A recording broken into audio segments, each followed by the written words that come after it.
Hello friends, आज हम लोग जैसा कि हमने पिछली वीडियो में बताया था कि नेक्स्ट वंश या नेक्स्ट डायनेस्टी हम लोग पढ़ेंगे चंदेल वंश।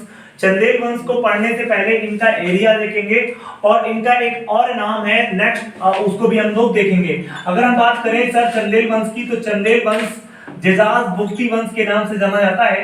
कहते हैं बुंदेलखंड का जो ओल्ड नेम है वो जेजाज भुक्ती था, तो जेजाज भुक्ती के नाम से भी जाना जाता है। आखिर जेजाज भुक्ती वंश क्यों पड़ा, इसके पीछे एक मिस्ट्री है जो अभी हम लोग देखेंगे।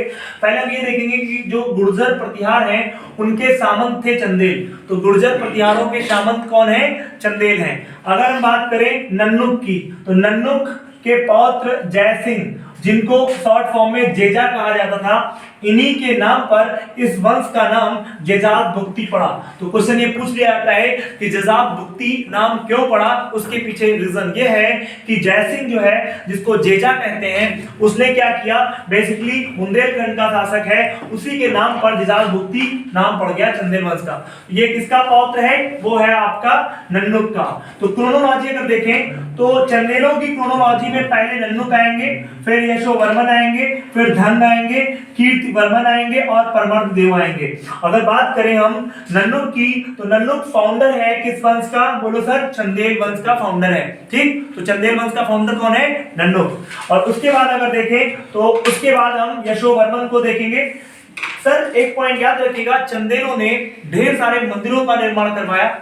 मंदिर स्थापत्य कला में उनको जो है स्वर्णकाल भी कह सकते हैं एक टाइप में अगर हम देखें।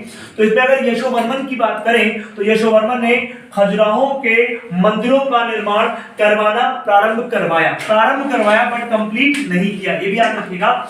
इन्होंने चतुर्भुजी विष्णु मंदिर का निर्माण करवाया, बच्चे बहुत ही इंपॉर्टेंट है, चतुर्भुजी विष्णु मंदिर का निर्माण करवाया। इसके बाद आते हैं सर धंग इंपॉर्टेंट है, आपको 60% एनर्जी इन्हीं पर लगानी है, क्योंकि कहते हैं कि धंग 100 साल तक जीता है। कितने साल तक? 100 साल तक जीता है। और सारे मंदिरों का निर्माण, all temples are completed in the period of Dhang, so that Dhang is most important in Chandel dynasty. And after that अगर देखें तो कीर्तिवर्मन आता है। कीर्तिवर्मन के दरबार में श्री कृष्ण मित्र रहता है और जिसने प्रबंध चंद्रोदय नामक ग्रंथ लिखा है। 3 से 4 बार ये मैच कराने के लिए रचना आई है। और अगर देखें परमर्ददेव की बात करें तो ये अंतिम शासक होता है। ये क्रोनोलॉजी है, बट हम धन को स्पेशली पढ़ेंगे और यहाँ पर चूंकि मंदिर स्थापत्य फेमस है उसको देखने का प्रयास करेंगे। और हम यहाँ पर आएंगे तो खजुराहो के मंदिरों को देखेंगे। सर बहुत ही इंपॉर्टेंट जो है इंपॉर्टेंट सेगमेंट है आपके मंदिर स्थापत्य का। तो कला, अगर हम आर्ट एंड कल्चर की बात करें तो आर्ट एंड कल्चर में यहाँ से क्वेश्चन आपके एग्जाम में बनते हैं। अगर बात करें खजुराहो के मंदिर की तो ये एमपी में पड़ते हैं, छतरपुर रीजन में। अगर देखें टोटल खजुराहो के 30 मंदिर है बच्चे, इंपॉर्टेंट पॉइंट है, टोटल 30 मंदिरों का निर्माण हुआ है।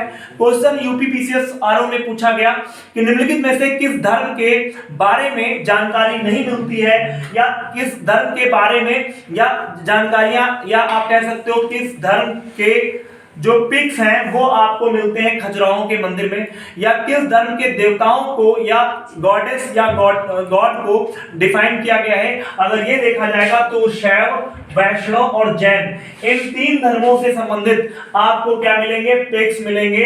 कहां पर? बोलो, खजुराहो के मंदिरों में। तो उसके बाद देखिए नोट अगर देखें तो खजुराहो के मंदिरों को पूरा कराने का श्रेय धन को जाता है। Most important point, all temples are completed in the period of धन, मैंने आपको ऑलरेडी बता रखा है। प्रमुख मंदिरों की बात करें तो कंदरिया महादेव मंदिर, मोस्ट इंपोर्टेंट सर, इतनी बार आपको एग्जाम में देखा गया है। ये क्वेश्चन ऐसे आया है कि कंदरिया महादेव मंदिर किस धर्म से संबंधित है, तो आंसर क्या होगा? शैव मंदिर से संबंधित होगा। और इसको कौन बनवाएगा सर? बोलो, धन बनवाएगा। ठीक है, और 3 मंदिरों का निर्माण और करवाएगा ये। एक है आपका वैद्यनाथ, दूसरा है आपका विश्वनाथ और तीसरा है आपका जिन्नाथ। धन ने बनवाए थे तीनों मंदिरों को। इंपॉर्टेंट है सर, कभी भी एग्जाम में क्वेश्चन आए तो आपको धन लगा लेना है। फिर देखिए कालिंजर का किला, कालिंजर का किला जो आज बांदा में देखने को मिलता है यूपी के, तो कालिंजर के किले का निर्माण भी किसने करवाया? धंग ने करवाया। बच्चे मोस्ट इंपोर्टेंट पॉइंट समझना वो ये है कि धंग ने कालिंजर के किले का तो निर्माण करवाया, बट उसको कहते हैं कि कालिंजर का किला अजेय था, इसको जीता नहीं गया, अभेद्य था, उसको कोई भेद नहीं पाया। और भेदने के ही चक्कर में आप देखेंगे फरीद खां, जो बचपन का नाम है और अफगान शासक है बेसिकली, जिसको हम कहते हैं शेरशाह सूरी, है ना, बचपन में शेर मारने के कारण उसका क्या नाम पड़ गया? शेरशाह सूरी। और शेरशाह सूरी ने, कहते हैं कालिंजर के किले में ही इसका डेथ होता है और कालिंजर के किले में मर जाता है वो।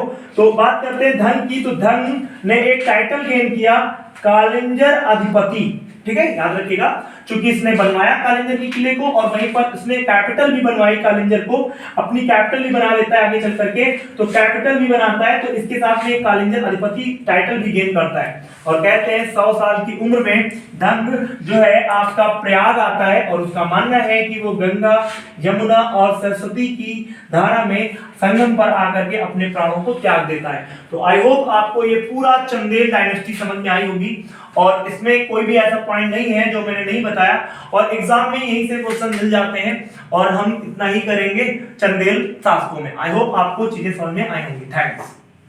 ठीक है।